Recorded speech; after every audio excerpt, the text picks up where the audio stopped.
leader, the man that's travelled many miles, still has a few kilometres left on the dial. Please welcome Charlie Nichols. Yay! Yay! Maybe he doesn't have many miles left on the dial. Where have you gone, Charlie? Charlie. Hello, Charlie. We've lost him. Did he fall off? Yes. Yeah. He's gone walkabout again. No, he's gone. No, he's just Oh, not. he was Oh, back there there. he is, Charlie. Okay. He's back now. Hold on, I've got a few technical difficulties. Yeah, we've Yeah, got you now, between the Charlie. ears. Right. Are Yay, we there? Charlie. Can you see me? Yes. Right. Are we ready to start this thing? Let's Are start. we? We've started. We've already introduced Oh. you, you idiot. Come on, wind it up. Well, all right, then let's go then. Good morning, swappers and future swappers. My name is Charlie Nichols, and I'm your host for this special Melbourne Cup meeting today. Thank you all for being here. We appreciate you all joining us. I hope it's going to be a meeting to remember. Now, for any new guests that may be here today, I'll quickly go through the agenda for you so that there'll be no surprises. We always start our meetings with Swap Grace, which from today we're all going to recite together. So I hope you all remember your Swap Grace. We then acknowledge our member countries. We'll all recite the Swap Creed. Then next comes apologies. So we've got a bit of a truckload this morning. And then we welcome our guest speaker and our past office bearers. Then it starts to really get interesting as we chant our own mantra. I'm alive, I'm well, and I feel great. Everybody then gets an opportunity to give their thought of the day. You have 30 seconds or so to introduce yourself. You can give a plug for your business or job. And also today, we'll ask you to give a gratitude thought. What are you grateful for today? And as today's Melbourne Cup Day, if you have a tip on the cup, share it with us. You'll also get a virtual ticket in our cup sweep, but more about that later. I believe also we have a prize or two on the best cup outfits or hats or fascinators. Isn't that what they call fascinators? Fascinators. Very good, thank you. We also have a thoughts judge, so you could be today's winner. We'll then have a 2-minute break, so you can get yourself a cuppa while the thoughts judge deliberates. All right. Now, once again, today is a mystery who our thoughts judge is. It could be you, so listen closely, as I could call on you to tell us who you think had the best thought and the best gratitude thought. Now, before we then introduce our 5-minute speaker, we have what we call wins of the week. So you have something to brag about, get ready to share. After our 5-minute speaker, we have a couple of minutes of housekeeping from our entertainment director, Sylvia, and our membership director, Greg. That will then lead us into the main event as our keynote speaker is introduced. So buckle up and hang on to your fascinators and let the fun begin. Let's start with Swap Grace. Now, we've got to share a screen this morning. Is that correct, Rhonda? Yes. Just a minute. I've lost it. I'll just have to do the whole lot, share, and then open it. Can you all see that? Yes. Well Yes. done. Well done. Yes, Ryan. Fantastic. We can. So all together after the count of 3, 1, 2, 3. Dear Dear Lord, Lord, Thank you. thank you for the Thank you for food, the this food the and opportunity the to fellowship, Ask you to and bless ask you this to meeting bless this me meeting and and all all swap and all gatherings swap gatherings gathering around the world. the world. Amen. Amen. Amen. Woo-wee. Amen. Well, thank Hallelujah. you. Now, that was pretty good for our first attempt doing it together. Now, I'd like to acknowledge the flags and anthems of our member countries, the Australian flag and its anthem, the New Zealand country and its anthem, the Canadians, the USA, the Lao flag, Philippines, and of course we have Denise Moser representing Fiji. Our next tradition is for all of us to recite the Swap Creed. All right, so we're going to do the Swap Creed next. Are you ready for that one? Yeah, one second. Rhonda? 1 second.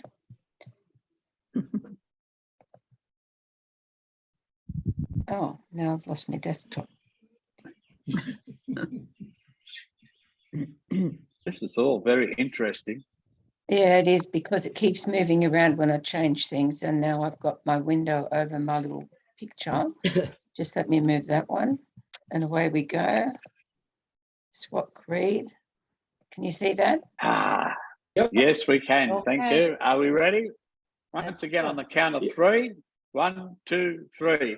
I do I do hereby hereby pledge pledge that from from today today onward, I will continually strive and think in a positive manner Positive and and have positive thoughts thoughts with with regard regard to my profession profession and the life and the I'm life living. I am living. Realize the realize importance of the right The attitude. right attitude Make this make pledge this pledge as I'm aware of the as I'm truth of the aware law of the stating truth in the law that the person stating thinks in their so heart, shall he be. they shall in their be. heart, so shall they be. Thank you. Am I wrong? Morning, Yvonne. Solemn. Good morning. Good morning. Oh, I love the hat. Thank you. Melbourne Cup. Yay. Righto. So we'll move on. We got all that in line. That was different the way we did it that time. Apologies. So we've got a few apologies this morning. I've got Susan Alexander, Jenny Cartwright, John Lane Smith, Gillian Heckler. Do we have any other apologies? I think Leslie Wagner, she's in the process of moving. All right, then. All right. So now, please, everyone, welcome our keynote speaker, George Markoski. Where are you, George? George, can we have your camera on, please? Where's George? He's down the bottom of my down screen, the but he bottom, hasn't down the got bottom, his yeah. camera Hey. on. All right. Well, welcome, George. Looking forward to hearing from you later on. And don't forget all our dignitaries. We haven't got enough of them here to go through everybody. Welcome to all our members. I've got no guests this morning, have we, to introduce? Then we're going to move straight into I'm alive, I'm well, and I feel great. Are we ready? Sure are. Exercises. On the count of 3. 1, 2, 3. I'm alive. I'm well. I feel Thank you. Alive. I feel great.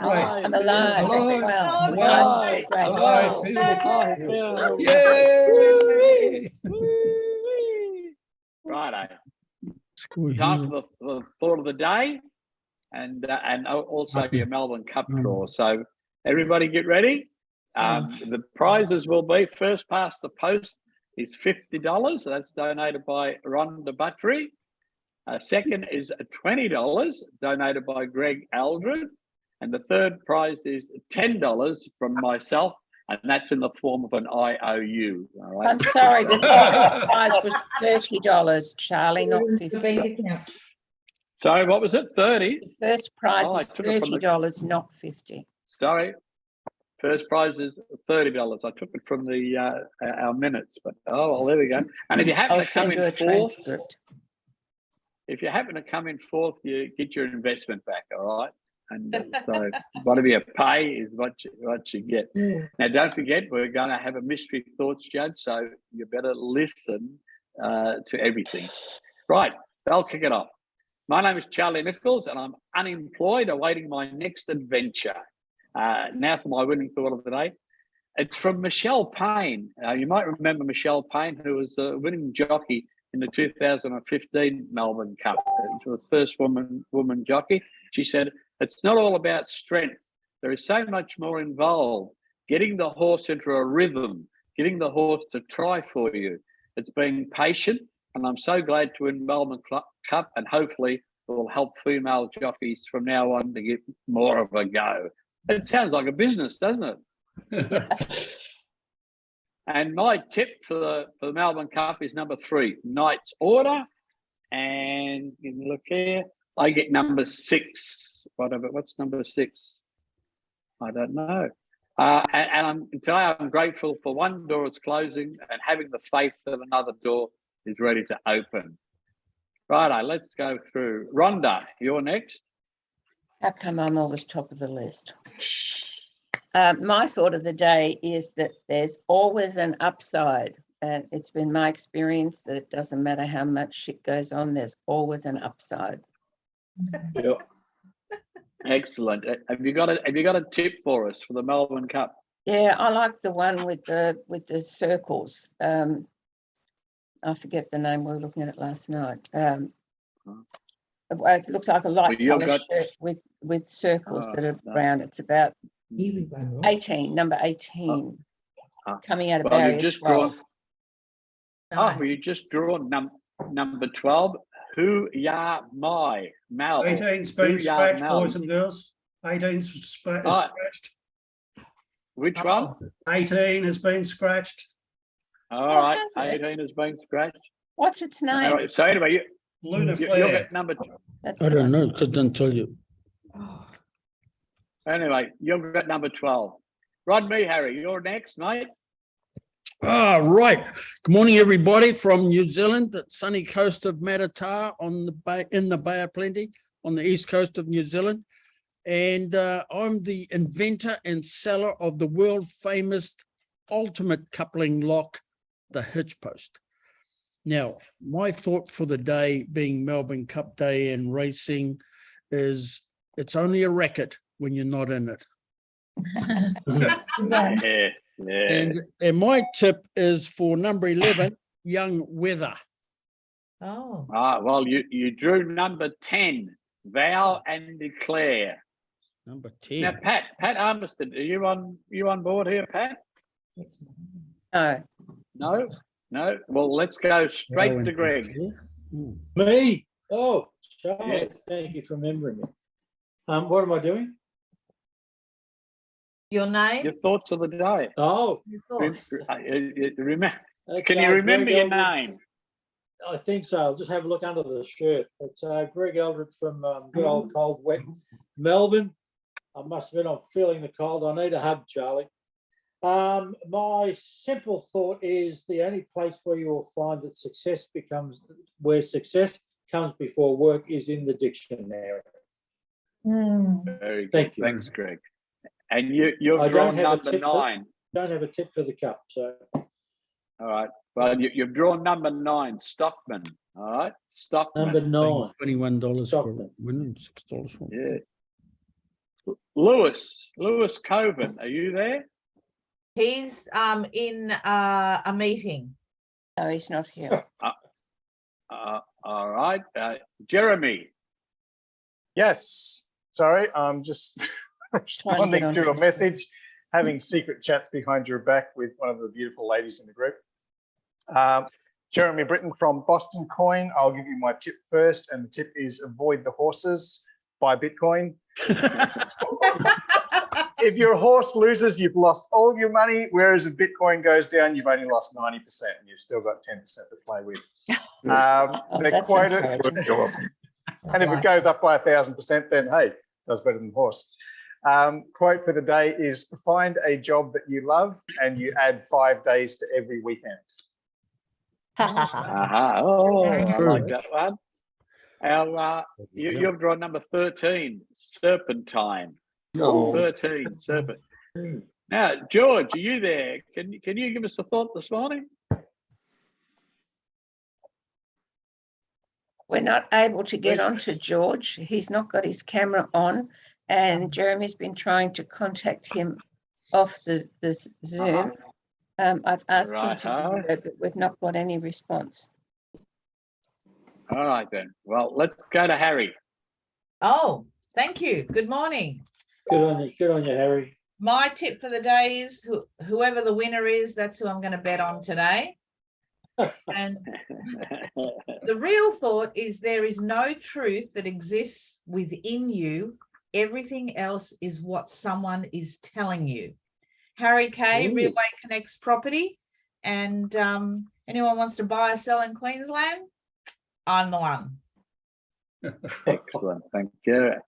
And you'll draw number 19, Smokin' Romans. Smokin' Ooh. Romans. Spoken. Smoking. Okay. Yes.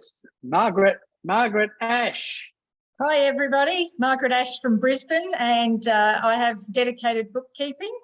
And my thought for the day is from Donald Trump, who said, "You're going to think anyway, so you may as well think big." Yes. And I don't have a tip for the cup. All right. Well, you've drawn number All right, 3, all right. Knight's Order. Knight's Order. That's a good name. Yvonne, I haven't seen Yvonne. Yvonne Collier, where are you? No? Hello. Okay. Okay. Yeah. So Yvonne Collier, my company's Madison Training. So I help people communicate better for more success. And tip that I saw on TV this morning. Just one horse. I think it's the favorite. Don't know what his or her name is, but absolutely gorgeous. Like so gorgeous. It's a British one, I think. And so, because I didn't know the name, I asked Dean, can you just kind of print a list out? And he did. And it didn't tell me which was the favorite. But if I liked names, it would be Realm of Flowers, which is 24. Oh, wow.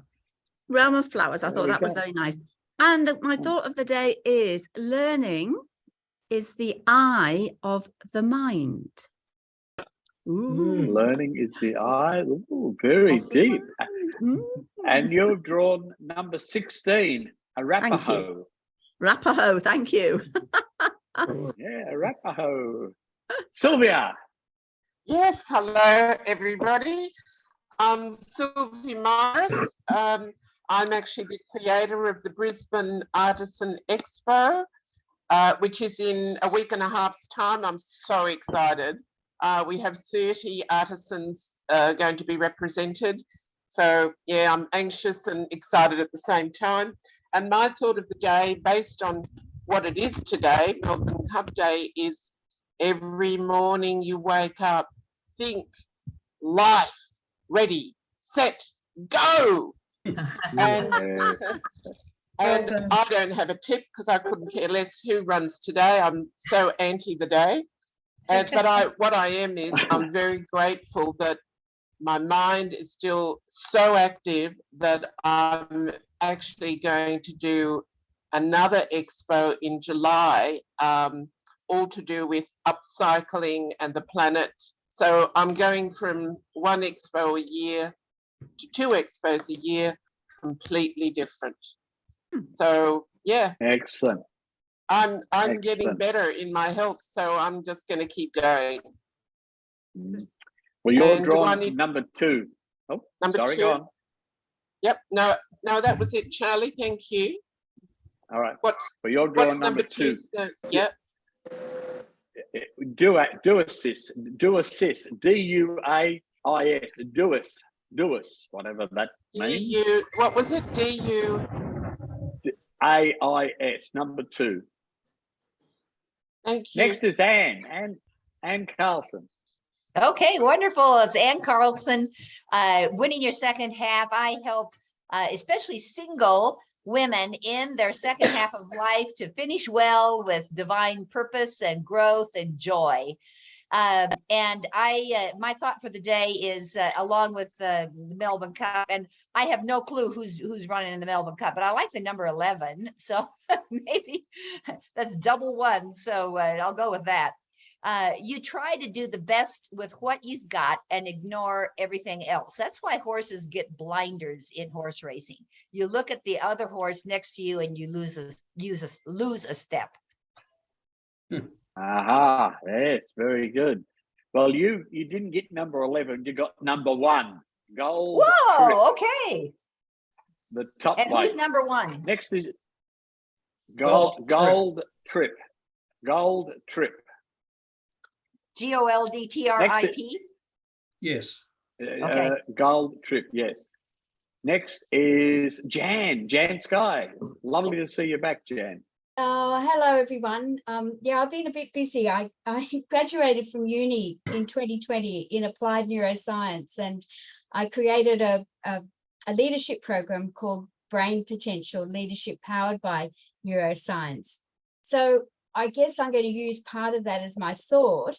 It's about turning the complex into simple for performance levels to soar. And I think we can apply that to any part of our life as well. I don't have a tip for the Melbourne Cup. I'd have to ask my son to even know when it was running, but I'm with everyone today. Excellent. Well, you've drawn number 20, Charlie Rose. Number 20, Charlie Rose. Brian, have I said yes? Brian's there. Yep. Good morning, all. Brian here with Spick and Span. We are commercial cleaners. So if you know a large commercial property that requires cleaning, we can do it for you. My tip as far as horses, I suppose I went and saw Exorcist last night at the theatre. So to be Serpentine, number 13. The director's cut, I can understand what wasn't in the TV showing. As far as my thought for the day, week and a half ago, my girlfriend and I went to Malandi for the weekend. And we said, no matter what the weather, no matter what it's going to be like, we're going to have a good time. So just get up and enjoy it. Excellent. Well, you've got number 14, and I can't even say it. Something junior, all right? Something junior, now, okay. What have we got? Yeah. Have we had Rod Me Harry yet? Yeah, you want me again or what? Yeah. No. I've got you in twice. And Alex Eason, you're not here, Alex? Well, what about Lucas? Lucas is here. Good morning. Go on, Lucas. Luke Manikaros. And I'm one of the old blokes and still on the right side of the grass, so I'm absolutely blessed.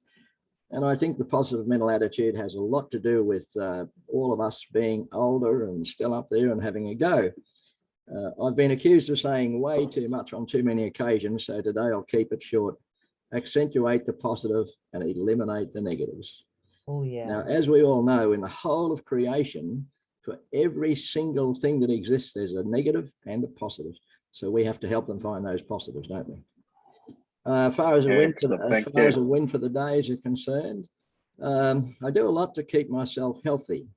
And for those that might suffer some of these things, heart attack, valve replacement, pacemaker, cancer, broken neck, broken back, blah, blah, blah, blah. Okay. And I go and I use a lot of alternatives. And I think a few of our people here do too. One of my wins for the week is I've just received a new product for health that's called the Terahertz. Make a note of this, Charlie. Terahertz Care. It's a wand that combines a variety of science and metaphysics and all that sort of stuff to treat the body very conveniently. Now I use that plus the other one called Healy. And I can only say to you that I think that not only the mentality, but these new technology things that contribute to health, well-being, recovery, etc., because they work for me, are worthwhile knowing about and keeping a positive attitude to where they come from, who's invented them, and how they are being marketed. So that's my win for the day. Beautiful. Excellent. Thanks, Lucas. You've drawn number 8, DeVille Legend. DeVille Legend. Thank you. Susan Cutcliffe. I haven't seen Susan. Where's Susan? No? No. What about Nicole? Hello. So I'm Nicole. Welcome, I'm Harry's. Nicole. Yes, hello. Nice to meet you all. I'm Harry's business partner. My meaning or quote of the day: the meaning of life is to find your gift. The purpose of life is to give it away. Yeah, I love that one. I don't have a pick for the Melbourne Cup, but my favourite number is 22. Well, unfortunately, you got number 5. Number 5, Numerian. So there we go. That's nice. And our last one is Martin Kennedy. Good morning, thrill seekers. Oh, swappers. Wrong meeting. Only joking. Thought I'd say hi. It's fabulous to be here. Don't have a tip for the Melbourne Cup, but sure, it'll come as no surprise that the winner will win. My thought for the day is only in the darkness can you see the stars. And Martin, do you go out in public in that jacket? Okay, what? I said, do you go out in public in that jacket? Absolutely. You like my shirt? You're a sparkling boy. Shirt as well. Hey. I've got something I Excellent. want to just, two other things I want to share quickly. If you haven't ever been to a Melbourne Cup and you're outside, particularly close to the track, it's an amazing experience just moments before the horses are sent on their way. The silence just comes across the crowd. And then as the horses jump, though, it's a tumultuous roar. And there's nothing like it. There is just nothing like it. I've never experienced that anywhere else in my life except at the Melbourne Cup. And one last thing, pretty important, I've been thinking about this in the last few days more particularly, is that after my brain aneurysm, which is about 18 months ago already, I still have a limp in my right leg. And I think about that for a moment and then say, but goodness gracious me, am I grateful that I'm actually alive? Yeah. Excellent. Yes. Well, we're very happy you're with us. And your number is number 17, emissary. Emissary. Okay. So there you go. Now we're going to have 2 minutes to get yourself a cup of coffee. However, I have to pick a thoughts judge. So I hope everybody was listening. And I think we're going to have our thoughts judges as Yvonne Collier.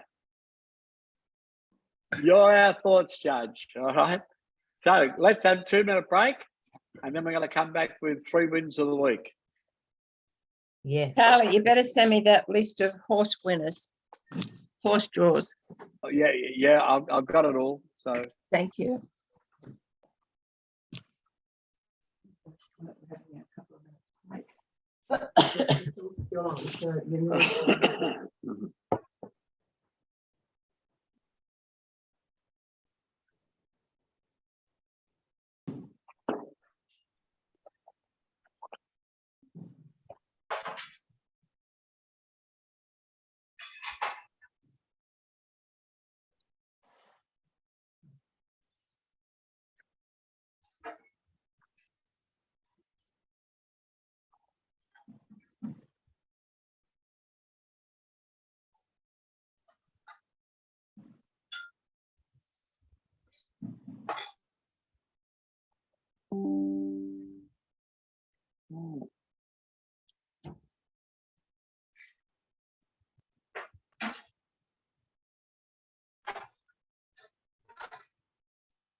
It's gone very quiet.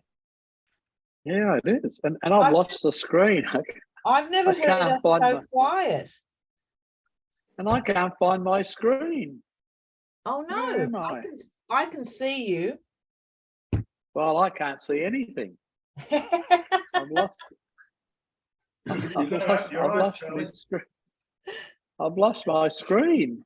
Well, Rhonda is saying that there's been a lot of, and she messaged me the other day, there's a lot of hiccups online. So I'm not surprised that people are having a bit of a challenge getting on.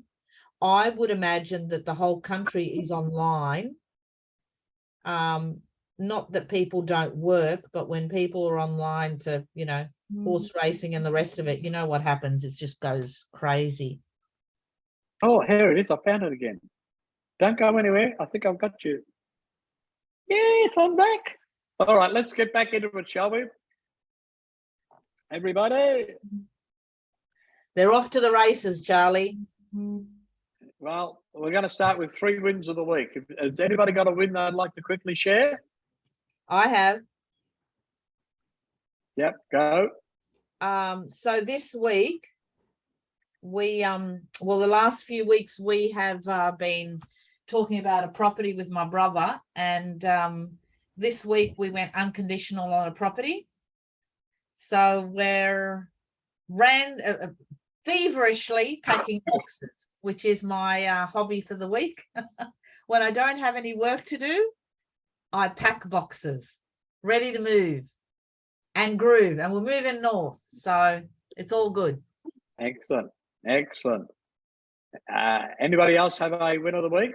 Yeah, Harry, Charlie, yeah, can I share one? Yep.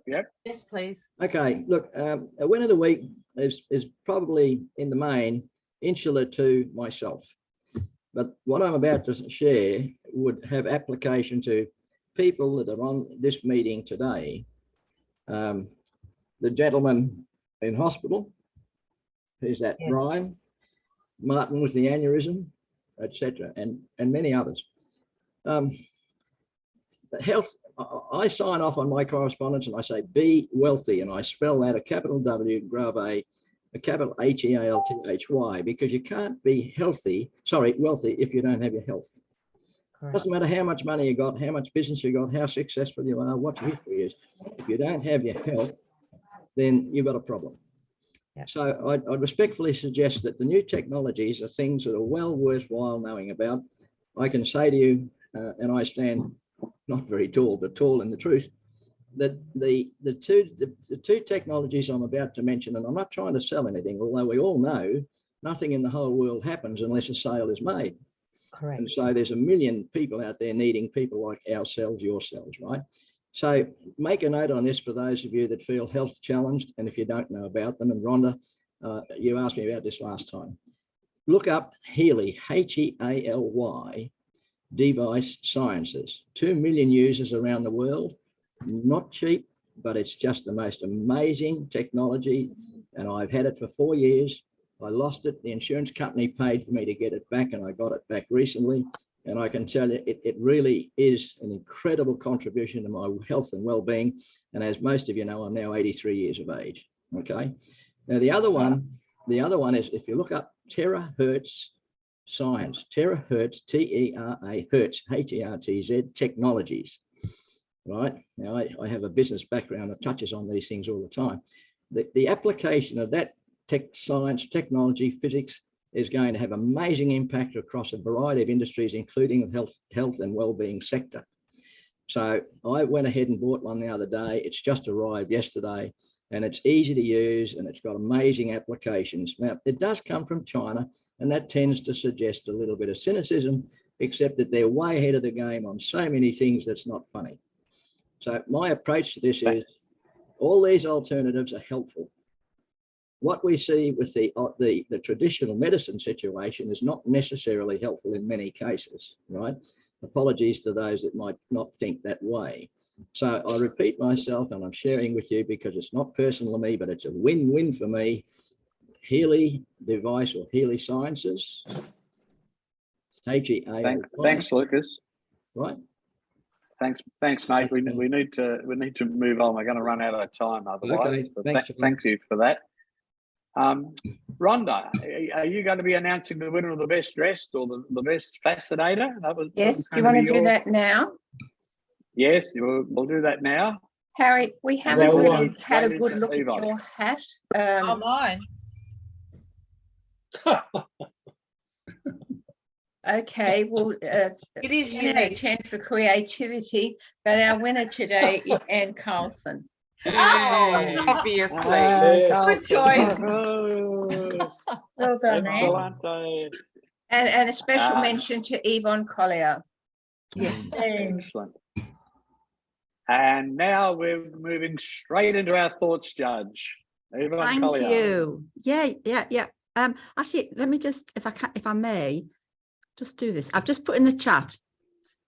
On technologies, we've got Eleanor Bionic. We're not connected with it at all, but it's one of the air sends ions into the air. It's absolutely brilliant. So the thing is there, Google it. It's brilliant.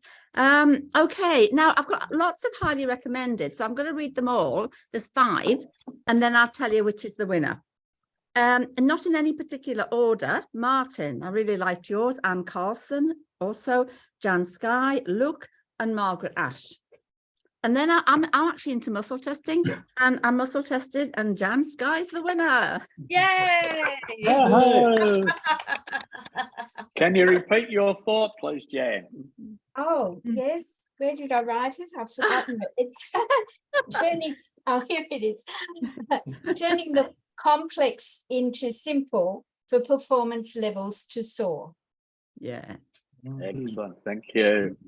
Now, we're going to have a very short entertainment director, Sylvia. Could you give us a little quick report, followed by Greg? I'm not that short, Charlie. Well, we're going to run out of time this morning. Yes. Oh, I didn't mean that. You know what I meant.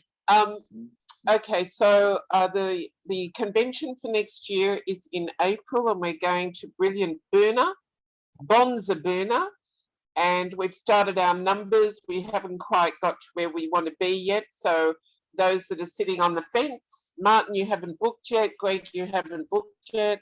Harry, you haven't booked yet. So please do. I just need to know whether, Greg, you're 1 or 2. But anyway, it really is going to be an absolutely fantastic convention. We have so many surprises in store. And those that have booked, thank you.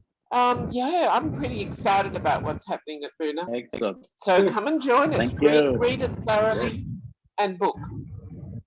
Thank you. Greg. Over and out. Okay, membership, just a quick wrap up on that, that your annual membership includes your 12 monthly riveting Zoom meetings with Charlie. Your annual, you've got your access to your annual convention and holiday, which Sylvia just shared. Access to our business manager to help you in any business matters you may need some assistance on, and access to the rollout of USwap up the eastern seaboard, which we're a little bit behind him, but there's plenty of plans ahead. So you've got some various options there to be involved in, to hang your hat on. $59.95. Give me a buzz, send me an email, let me know how I can help you become a member. Bye-bye. Thank you. Charlie, Well, can I we're gonna just have you ask back a quick, again.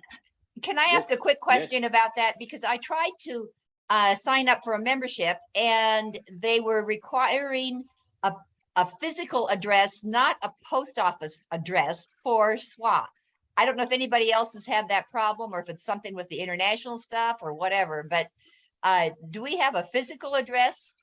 You mean on the registration form or paying money? No, on when I tried to pay for it. Okay, Well, what it was you can somehow do that is that organization that does the Yeah, finance. what you can do is pay my PayPal account, and I'll pay it into the bank, and then you save on the fees and everything. Okay, so I can deposit. Well, I can just check and see what it is in US dollars to send to you. I mean, Thank you. in Aussie dollars. And I've just put the email address in the chat for the amount. So that's the easiest way. And we did that for Susan as well. And it just means you're not messing with the banks and all of that other rubbish. Okay, so I send. Okay, I'll that's your PayPal account. Yep. Yeah, you two can talk offline. We need to keep moving. It's done. We're going to call on Greg again to introduce our 5-minute speaker. Thank you, young Charlie.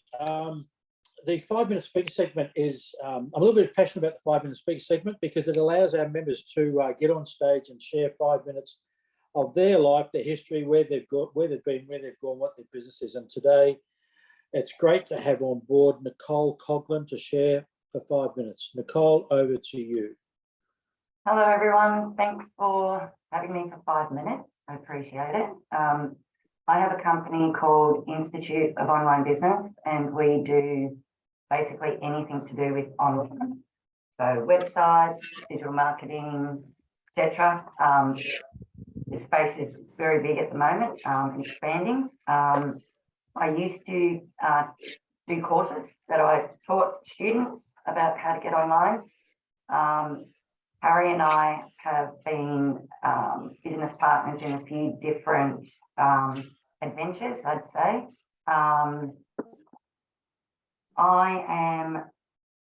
I would think somewhat of a futurist. I tend to work with my intuition with clients because there's not really, I don't work in,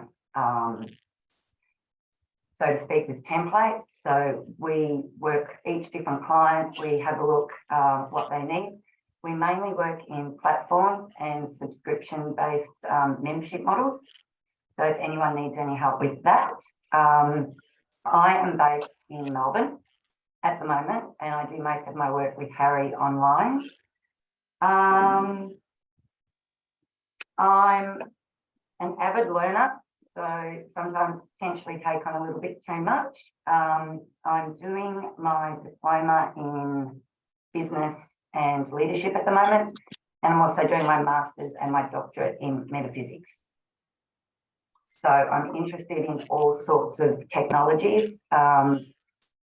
Again, we're pretty much a full service digital agency, so we can help you with anything that you need. I started off as a graphic designer, and then I did freelance websites, and I decided I wanted to move outside of working behind the scenes doing the websites. So most of that's outsourced now.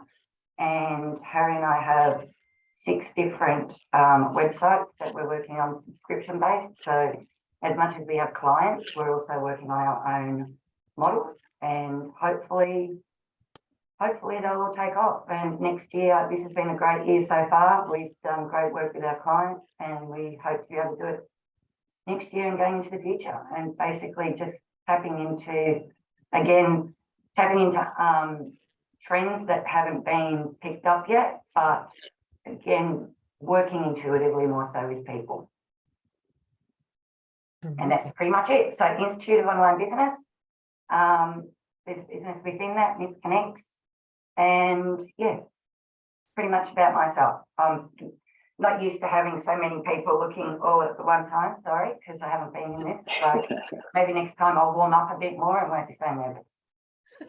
Great job, thank- Nicole. Great job. Thanks. That was good enough. I enjoyed that. Thank you very much. Thank you. Yeah, thanks, Nicole. What are we up to now? Jeremy Britton, where are you? Have you got someone to introduce our keynote speaker, George, or are you introducing him? I'm happy to do that. George is awesome and he has a beard. No, I'm kidding. George Markoski is considered the most knowledgeable regarding financial matters in the area of property investment. He's considered trustworthy, truthful, in touch with financial matters. He's also an excellent dancer, as I found out at the Tony Robbins event. George is the founder of Positive Property Solutions in Australia and reaches millions of Australians through his appearances on TV, radio, and his best-selling book, which I'm sure he will tell you all about momentarily. Thank you, George, for being here. Excellent. Thank you. Thank you. So what I want to do, guys, is just second. I was on mute. Can you hear me now? Yes. Okay. Hi, George Markoski. Thank you so much. Where is everyone dialing in from? Just curious. Looks like it's a lot of Australians here, a lot of Aussies. You thought I'd just type in the chat.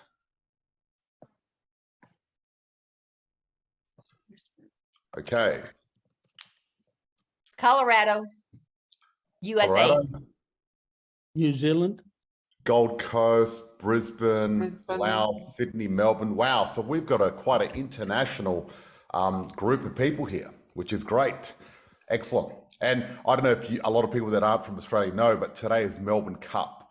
This is the race that stops the nation. Everyone's going to stop and have a bit of a flutter. Now, Australians, they love going to the races and doing a bit of a bet and everything else like that. But the thing is, and it's okay and fun to have a bet, but when it comes to your financial future investing, it's probably a lot better idea to do something that's actually got a strategy. So what I talk about is property investing. And when I started investing in property, I started back in the 90s when interest rates were like 9%.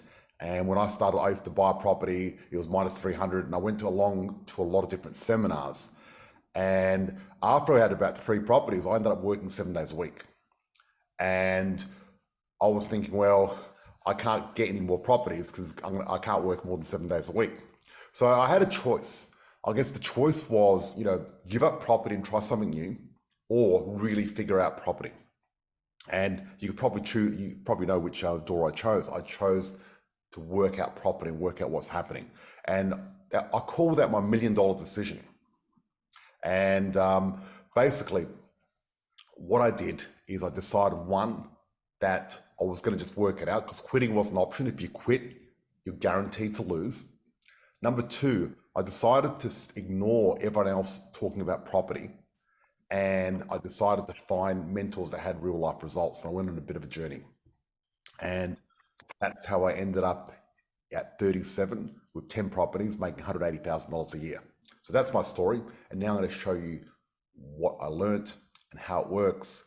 You're welcome to ask me questions as you go along. Basically, we help people in Australia to invest in property. And all around Australia, I've been doing this for over 15 years, and we've got a lot of success stories.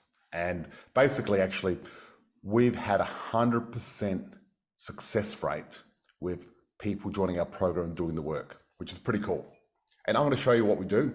And it's not rocket science, it's simple, and you can do it yourself.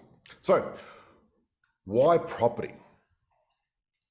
Well, the reason I chose property is, because you can make money out of crypto, you can make money out of shares and in businesses and all sorts of different things. But the reason I chose property is because property is simple. It's not complicated. Shares and crypto takes a lot more brains, and I'm not smart enough to do that. So I wanted something that was simple. Also, 90% of the world's millionaires made their money through property.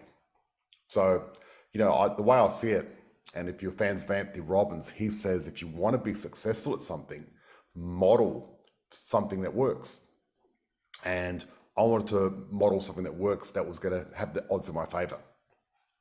So the key to my way of doing property is a thing called compounding interest, because Einstein said compounding interest is the 8th wonder of the world. So what I'd like to do is I'd like to ask everyone a question. If I offered you $1 million or 1 cent double for the next 30 days, what would you choose? Can you please type in the answers?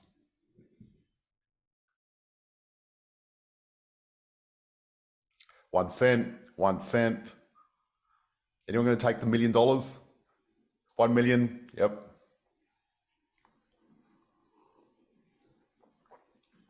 $0.01. Excellent. So I've got quite an educated audience here, and you'll probably understand that 1 cent doubled for 30 days equals around $5 million. And 31 days, it's 10 million. So the power of compounding interest. So when it comes to property, you've got to put your compounding interest hat on and your investment property hat on to really know how it works. Because a lot of people think linear. They think, okay, I'm going to buy a property, I'm going to work hard. And in Australia, you get a 25-year loan, pay off my loan in 25 years, and then, or try to pay it off early, work every week, pay extra money, pay it off in 15 years, and then try to get another one. But it doesn't work that way, because what we want to do is we want to use leverage. And leverage is the important thing. So, Henry Ford said, I'd rather have 1% of 100 people than 100% of one person. And when it comes to investing, I really think using leverage is very, very important. And, there's different things you can leverage. One, OPM, other people's money. And other people's money that's why we get loans. You don't want to pay for cash, you want to get a loan from the bank, and therefore you can get a high return. So if you buy a property for $500,000, and a property's average in Australia, 7% per year over the long term. So if you buy a $500,000 property, in 1 year, you're going to get 7% return, you're going to get 35% return. 35,000, not 35%, 7%. That's if you pay cash for it. Now, if you put a 20% deposit down, which is $100,000, for the same house, after a year, you made 35,000. What percent return did you make? Can anyone tell me in the chat?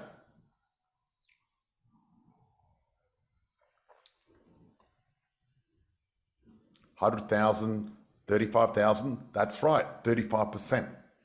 Now that 35% compared to the 7% is part of the leverage.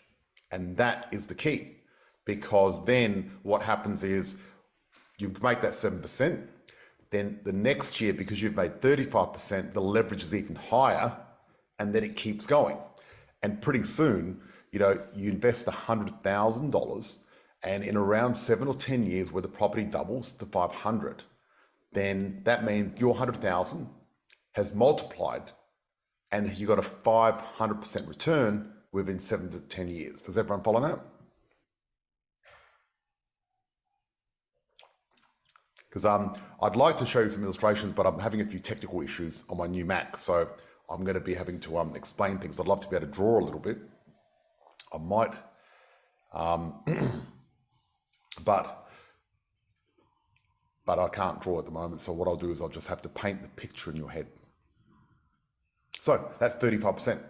So then what happens is a lot of people think investing is about doing all the work, right? So, people buy property, they'll do their own renos, they'll actually,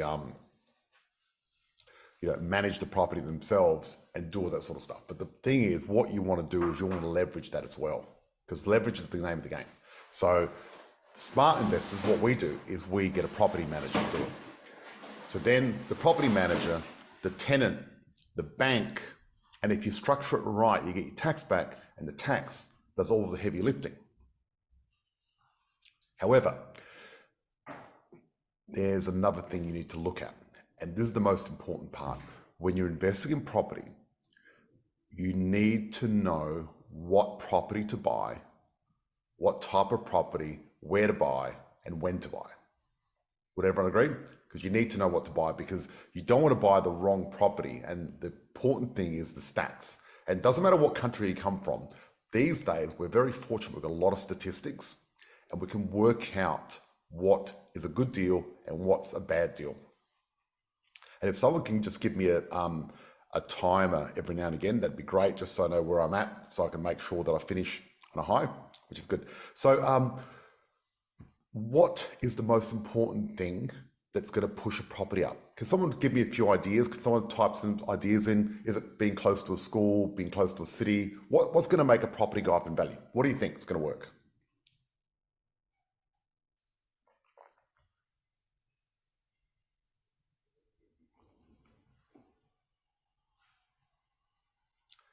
We've got such a smart crowd here. Amazing, really smart. And Anne has got it. Demand, the most important thing. There's a thing called, the supply and demand ratio, and that is the key to property. Actually, it's the key to anything to do with anything that's got commerce. So I don't care if you've got Bitcoin, I don't care if you've got shares or anything. Supply and demand is the key to pushing prices up. Because what happens is, if you've got more buyers than sellers, there's going to be more demand, which is going to push the price up. If you've got less buyers and more sellers, that's going to push the price down. And a lot of people say, we've got to be close to transport, we've got to be close to a school, or we've got to be close to CBD. They've got all this sort of stuff. But that's just a de facto way of saying there could be some demand. But the thing is, whether a property is close to a school doesn't necessarily mean there's going to be more demand, because there's a lot of other factors. So how does property go up? Well, property goes up through demand, but how do you create more demand? Well, there's different ways of happening. So let's say I've got suburb A and I want to invest in suburb A, and then suddenly the government, what they do is they build a bridge from suburb A to suburb B. Well, the government spent some money on infrastructure. And what they've done is they've increased the value of suburb A because now it's easier and it's close to transport. So a lot of stuff that the government does can increase what it does, but with demand supply ratio, you can look at the stats and find out if there's a lot of demand or supply. And I'll explain how that works. So when you're looking at a suburb, when you're doing the research, right, there's a thing called a vacancy rate. A vacancy rate is what percentage of the properties are up for rent. Now, if you've got a high vacancy rate, like 15%, and you've got some vacancy rates that are 15% in Australia, right in the middle of nowhere, well, that means that, 15% of people haven't rented their house out. So you haven't got a lot of demand, so therefore it's not a good place. But if you've got a vacancy rate of 1%, that's good because there's a lot of demand and a lot of people want to rent that place because the rental market changes quicker than the actual buyer's market. So with the rental market, you can actually, it's a leading indicator for what's happening with the property market when in the sales. So that's one way of doing it. But there's another thing that a lot of people don't realize, and I want to talk to you about this because usually what happens is you buy a property magazine and the property magazine goes, look at Gladstone, it's a great area. It's gone up 20% 5 years in a row. Win after win, you should buy that. Now, I say no, you shouldn't buy that and you should be doing the opposite because it's already had its growth. Because properties can only go as high as they go. They're not going to go crazy. So if you had, apples and pears and they were both selling for $1 and then suddenly apples were $5 a kilo and pears were $1 a kilo, well, suddenly people start eating pears instead of apples because they're too expensive. And that's what happens with properties as well. So there's a thing called market cycle timing, which means how long has this area not gone up in value? Right. So what I like to look at is market cycle timing. If I've seen a property that hasn't gone up in the last 5 or 10 years, and I know properties double every 7 or 10 years, then that's really good. That's a really good buy. And and that's one of the most important things you can look at. You've got to do the opposite of what the real estate magazines say and go for an area that hasn't gone up, not an area that has gone up. And that's the way to pick it. And you're going to get much better return and an easy way of doing it. So then you've got auction clearance rates. So if properties are clearing at a really high auction clearance rate, that means a lot of demand. And therefore, that's important. So anyone got any questions as I move on to the next part?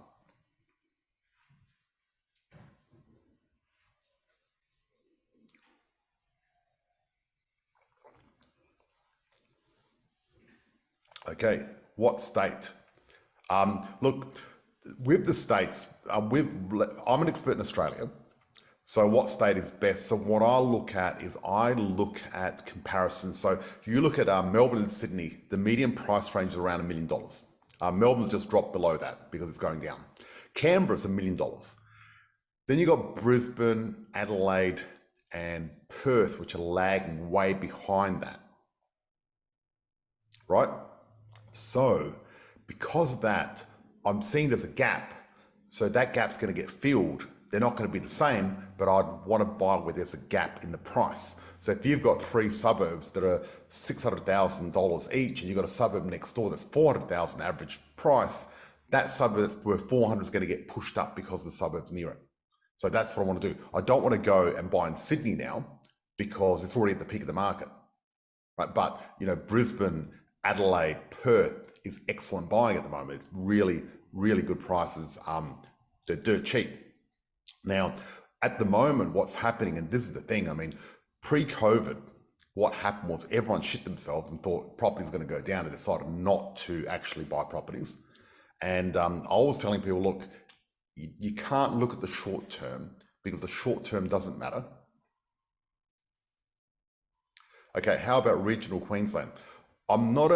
Harry, thank you for asking that question, but I'm not a big fan of regional areas. I'm only investing in capital cities or large regional centres. They've got to be really big because when you go to a one-horse town and there's not that much going for it, there's a lot of risk because if the mining closes down or commodity prices go down, then suddenly your prices of the property go down. So what I prefer to have a regional centre that's big enough, or a capital city where it's self-sustaining and not relying on one or two industries.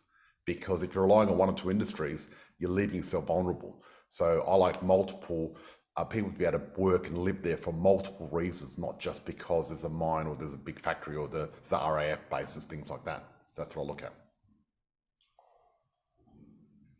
So, yep, you're welcome. So what I like to look at is, when it comes to property, is there's the demand supply. So what happened during COVID is a lot of people were scared that property was going to go down, and that was a possibility. But what happened was, because people were scared there was going to be low prices, people stopped selling, which created less supply, which increased the demand. Reason we went through a boom is part of the thing was supply and demand ratio. But at the end of COVID, at the end of 2 years of government printing money, when the government prints money, then that causes inflation, and inflation increases the price of hard assets. That's the fact of it.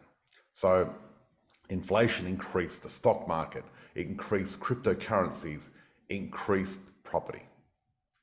And because after inflation, what happens is, like, for example, the rate of return on property, if you put money in the bank at during COVID, you're getting like a 1% return. It was going to take you 80 years to double your money, right? Now, property takes 7 or 10 years. So, you know, which horse would you back? Talking about analogy of Melbourne Cup, the horse that doubles every 7 or 10 years, or the one that doubles every 80 years. So in actual fact, when there's inflation, like right now, if you have money in the bank, your money is actually shrinking, because $100,000 in the bank today is not going to buy the same thing in 12 months' time. Your money's shrinking. And that's why you got to look at, you know, not keeping your money in the bank and actually investing it wisely in property, shares, or something else where it's actually going to grow with the inflation. That's very, very important. But so that's what happened during COVID. And then everyone after COVID, because the price went up, went nuts and started buying.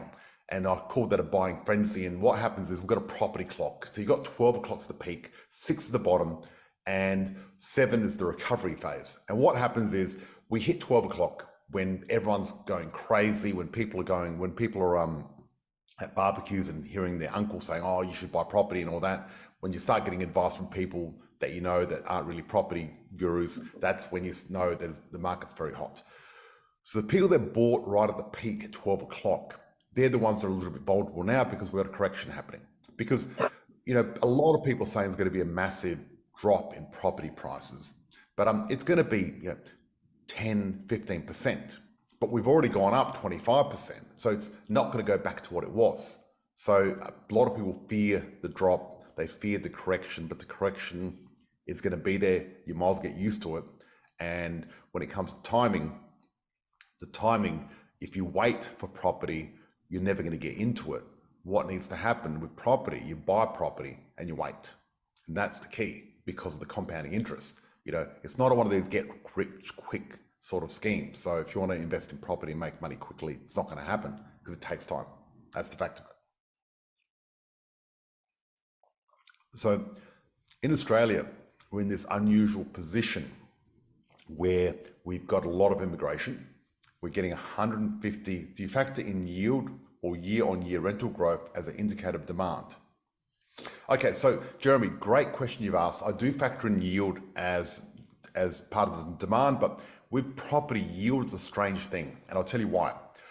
Because if you look at the blue chip suburbs, if you look at where there's most demand for property, you've got a very low yield.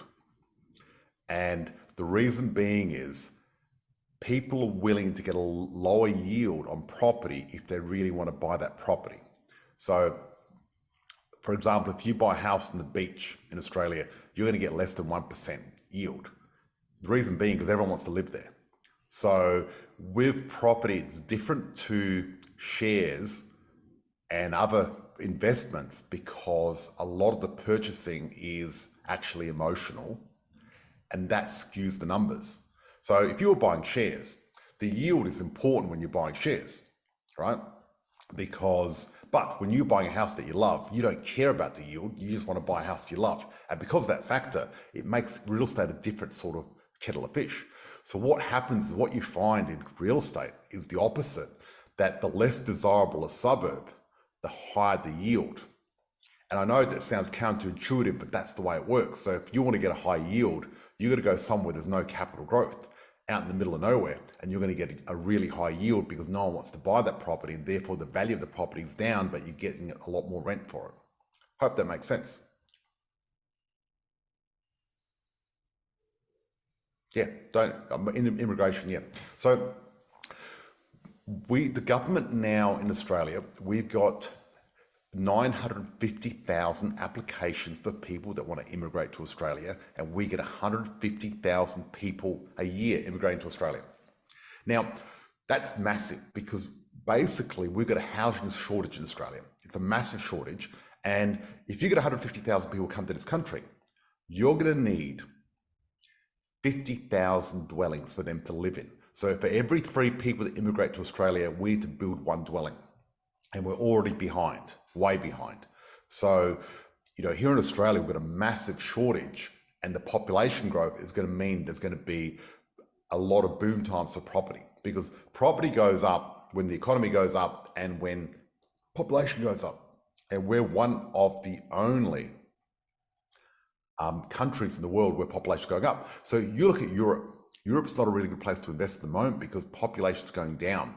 And you could buy a village in Spain or Italy for literally nothing because everyone's left the village and no one wants to live there anymore because the population is decreasing because the birth rate is so low. Australia, New Zealand, Singapore, Israel, those 4 countries have got very strong economy, very low supply of land. I know it's surprising because Australia's so big, very low supply of land, but also population that's growing. And those are the 4 countries in the world that are going to outperform anything else. And then there's Japan, Italy, Spain, and things like that, and a lot of European countries which are going to go actually down in value because of that. So that's the macro scale on the big scale there. But immigration in Australia, we've got a very aggressive immigration policy. Our population is going to be very big, and that's going to just keep pushing the prices up. So the other thing we're going to talk about is leverage. I'm going to go back to leverage. And the thing is, one thing, the biggest expense you're going to have in your life is tax. They say there's 2 things you can't avoid: death and taxes. And tax is the biggest thing you can't avoid. And that's going to be the most expensive thing in your whole life that you're going to pay year after year after year. You literally pay millions and millions of dollars worth of tax. Now, the difference between rich investors and struggling investors, the difference between the rich and the poor is one main thing. The rich know how to reduce their taxes and the poor don't. And for the average person, property is an amazing way where you can actually reduce your tax legally and actually join the ranks of the rich. And that's the most powerful thing there is. And normally what we do with people that join our program is we help them tap out their tax. And basically what you can do is you can actually get your tax dollars and convert it into property. Because in Australia, we've got this thing called depreciation.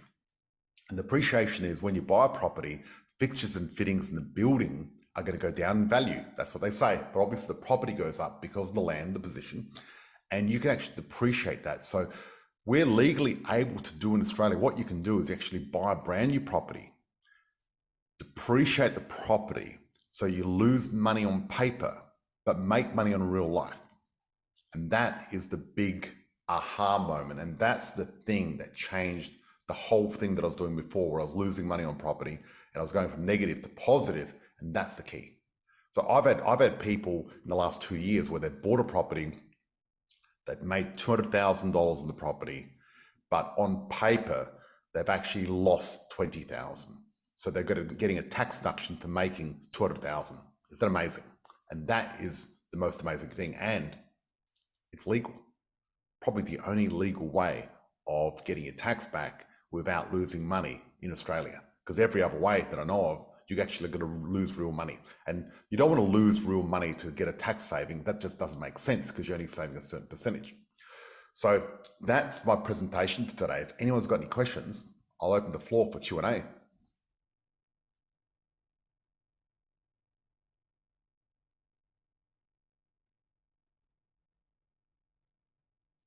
That was excellent. Thank you, George. You're welcome. Jeremy. I'm thinking there's like, I'm trying to do the math in my head. It sounds like there's like 7 or 8 year backlog of immigrants coming to the country who all need a house. There is. And what the new government said they're going to fast track them. Because the thing is, yeah, they're very, you look at Melbourne and Sydney. 40% of people living in Melbourne and Sydney were born overseas. They weren't born in Australia. Yeah. And their whole economy is based on immigration. You stop that and then suddenly look at Melbourne, they've lost money. They're in a deficit. They're bankrupt almost because no immigration. They need immigration to just fill their coffers up again. Yeah, absolutely. Someone asked, do you like single family homes? Yes, I do. I'm not into any tricky multi-family homes or anything like that. What I like doing is getting a basic 3 or 4 bedroom house or townhouse. The reason being is they're the ones least affected by prices going up and down, and they're more stable. Because at the moment, if you look at the properties that are getting hit the hardest is the really expensive blue chip properties, because and they're getting hammered at the moment and going right down. And you look at Melbourne's like gone back to less than $1 million average or median house price. And people have got to house their families too. So that's the middle section is the biggest section, I guess. Exactly, because at the end of the day, you might get rid of that beautiful house on the beach, but you still need somewhere to live. So with housing, you've got that thing where it can't go down to zero because people always need somewhere to live. They're not going to live in a cupboard or something. Not like in Japan, I suppose. And that's the problem. We're actually on the Sunshine Coast. And the problem is that people want to sell their properties to move down into a more reasonable size. The older people, 50 plus, where their kids moved out, and they can't actually find anywhere to move into. So the market's a bit squeezed up here because of that. There's nothing to move in under $1 million. And 50 people in their 60s and 70s and 80s don't want to have a mansion or Mac mansion. Mansion. So we're not building enough. No, we've got a massive shortage, but the terrible part about the shortage is really when it comes to the rental market. I feel sorry for people that are renting, because I know a lot of my properties, rents have gone up $100, $150 per week. Yes. And they're still going up, and there's people living in hotels on couches because they've got nowhere to live. That's how bad it is. And we've still got 150,000 people moving to the country. So you can imagine it's shocking. We've got a massive rental crisis. A lot of people don't realize this, but we need more investors to buy property and build property to house all these people. And yet there's nobody to build them. So that's the problem. So a lot of people, so I'm on the Sunshine Coast, have been here for 22 years in January, 23 years in January. And I've been going, while we bought a property in Gympie, I've been going up there every other day. And there isn't a day that goes past that people are saying, oh, we're moving from the Sunshine Coast, because a lot of people can't afford to live or rent on the sunny coast anymore, moving to Gympie. Gympie's going through a massive boom, and they have hospitals. They're only an hour from the Sunshine Coast Airport, et cetera, et cetera. So that's a very fast growing economy up there in real estate, and the real estate agents are just ripping into it. Just crazy. Absolutely. And the other thing, the other factor is because of the supply chain issues, building costs have gone up, and a lot of builders are going to go broke Yes. So they're not even finishing what they're doing. So the problem is we don't have enough builders already, but we're going to have less builders in a year's time because they're going to go broke. So that's compounding the whole thing. We're just, the whole industry is screwed. Yep, absolutely. Absolutely. Yep. Everyone's moving out of the Sunshine Coast, people. Moving north. Excellent. Thank you. We're running out of time, although we have Okay. run out of time. My Jeremy, Yep. sorry, go on. No, go, Jeremy, go. I was just going to say, George, please tell us where we can contact you for more questions or where we can get your book. Okay, great. So the best way for questions is I've actually got a Facebook group, and my Facebook group is called Australian Property Investors. And in that group, I go live, or the team go live every Thursday answering any question that you've got. And that's a good way to do it. If you want a copy of my book, I'll give you a link right now. And someone asked, do we do private coaching and things like that? Yes, we do. So what we've got a community of investors around Australia that that I lead and help them invest in property. And that's what I do day in, day out. It's a lot of fun. And we fortunately, because we're such a big buyers group, we've got over 500 members in our group. Because of that, we get access to things before they even get the market. So before they go, as I call domain and realestate.com, I call that real estate porn. A lot of people go in there and keep watching it, but we don't go to real estate porn. We go direct to the source and go direct with developers and get the property straight away off them, which is the only way to get property these days anyway. It's impossible any other way. Now I'm going to try to open up my little thing and get my link to the book. And Jeremy, while we're doing that, who's our next month's speaker? That's a great question. We haven't been able to get Paul Dunn because he's got a recurring appointment at 5:30 in the mornings. I'm looking at Kane Minkus. I'll shoot some details out later on this afternoon. Excellent. And the date it's our Christmas meeting, as a matter of fact, next meeting, and that's Tuesday, the 6th of December. All right. Well, folks, we're going to end it today. We're a couple of minutes late. I'm alive, I'm well, and I feel great. Thanks, George. We certainly learned a lot about property. And if you want to stay on after we close the meeting, we have a little bit of networking. So, all right. So we're ready, everybody? Bit about exercises. Do your exercises. Come on, Jeremy. Yep, I'm ready. One, two, three. I'm alive. I'm alive. I'm well. I feel great. I feel great. I'm alive. I'm well. I feel great. Excellent. Thank you, everybody. You can stay on and do a little bit of networking if you wish. Thank you. Great. I love that little exercise. That's awesome. Wakes us up. Yeah, we've only been doing it for 50 years. We're still learning it. We've got it on video as well, but it doesn't work well on Zoom. Thanks all. Now we're starting to forget the words. See you, Margaret. Thank you, George. See you, Margaret. Thank you, everybody. You're welcome. Thanks, Jan. Lovely to see you again. George. Great info. Have a great day, people.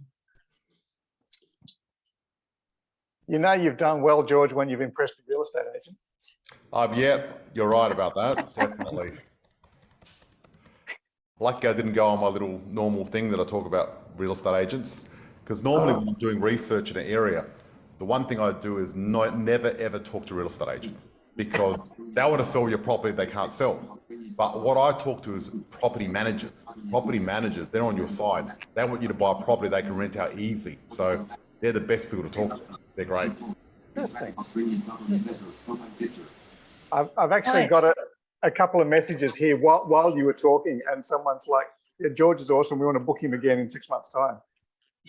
Okay, fantastic. And hopefully I can fix my tech and actually show a presentation to make it a little bit easier, which is great. Yeah. Can you hear that rain? Yeah, The heavens that's at my have just house. opened up here.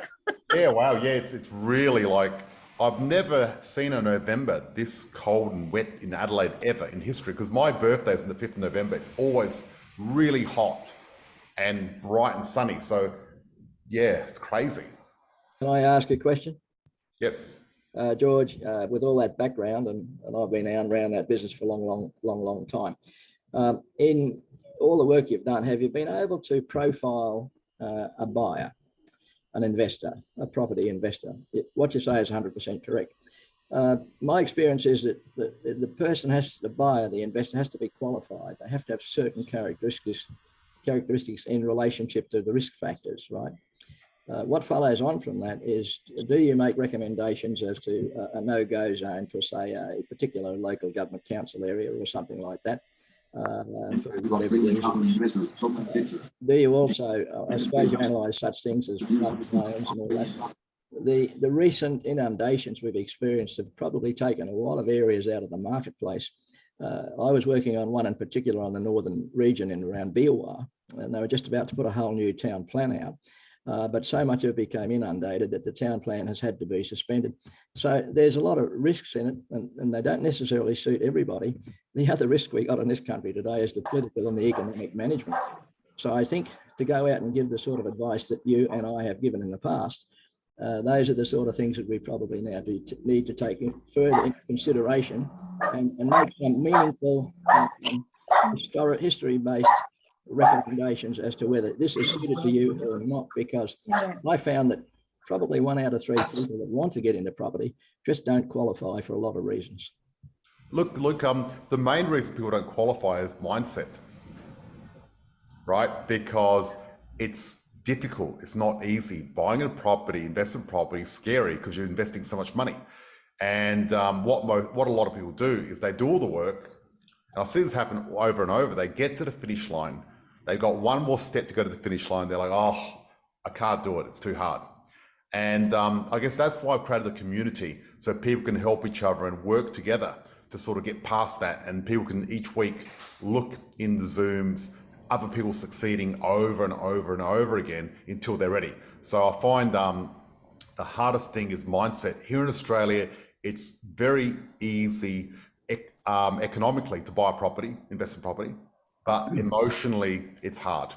And that's my main thing that I've got to work on, is people's emotional side. The strategy is the easy part. The emotional mindset stuff is the hard stuff.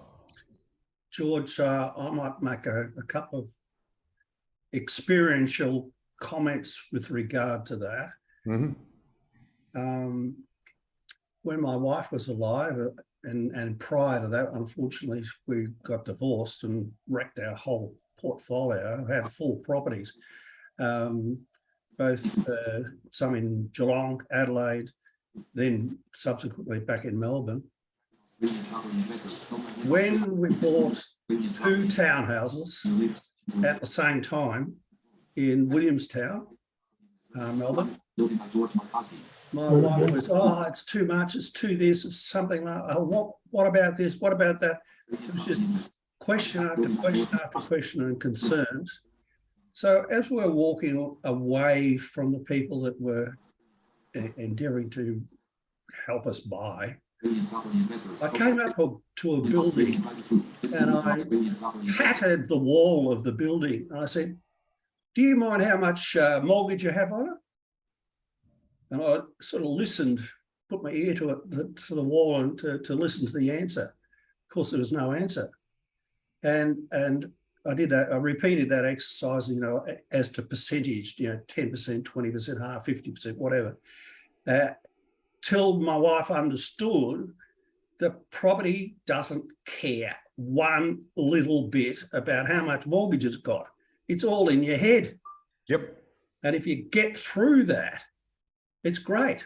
And I can assure you that, and I can prove it with paperwork that I still have, the amount of return that I eventually made on some of those properties exceeded 100% in less than 18 months. Wow, amazing. Yeah. Mm-hmm. Yep, and that's the fact of it. But you're right, the property doesn't care. The property is just going to keep going up, and it's just a number. Because a lot of people say property is expensive in Australia at the moment, And I'm saying it's not, because, you know, you can buy a property for $50 a week. Now that's the cheapest it's ever been, because the actual number, the price of the property doesn't matter. What matters is how much out of your own pocket you're paying to get it. Right. Might have to have a talk, George. Okay, you're welcome. Yeah, you're welcome to join our group, Australian Property Investors, and I'm live nearly every Thursday. I take, you know, one week a month off, but I get the team on there, and I just talk to people and tell them what's happening in the market and keep people abreast of it. I really enjoy this, because what happened was I retired in my 30s, and I thought I had it all. I was like, yes, I'm retired. I don't have to work ever again. But I got bored. You know, I got a house on the beach, bought myself a convertible Porsche, had a lot of fun, got bored, and I suppose I created this community mainly for myself, because I really enjoy having a community and leading a community and helping people invest. It's a lot of fun. I get rewarded financially, emotionally, spiritually. It's fantastic. Excellent. Last question, George. What's your beauty regime? I bought myself an ice bath. Yeah. So I've got a bit of a morning routine where I get up in the morning, I have an ice bath for 3 to 10 minutes, normally around 8 to 9 degrees. Yeah. Then I do meditation in the sauna, and while I'm in the sauna, I get infrared lights on me. I've also bought a hyperbaric oxygen chamber, so I'm into longevity. And you don't look like most 70-year-olds that I know, mate. So. No, not a day over 69 at all, right? There you go. Well, look, I just want to say that I'm really grateful. What a lovely group of people. You guys are awesome. Thank you so much for having me on. And I'd love to come back on in 6 months' time. And I hope you all, if you're having a flutter today, I hope you win at the races. And catch you next time. Thank you. Cheers. Thank you, George. Bye, George. Cheers. Rhonda, unmute yourself, Rhonda. Why do I need to say something? No, I just were muted. Oh, I'm muted because it's noisy here. There's a bloody riot outside the door. Oh. That was a good day, good session. Yeah, well, thank God he came in at the last minute, right? Yeah, well, he was on the notepad. I think he was doing something about 5 minutes before it was time to speak. Wait a minute, let's stop the recording.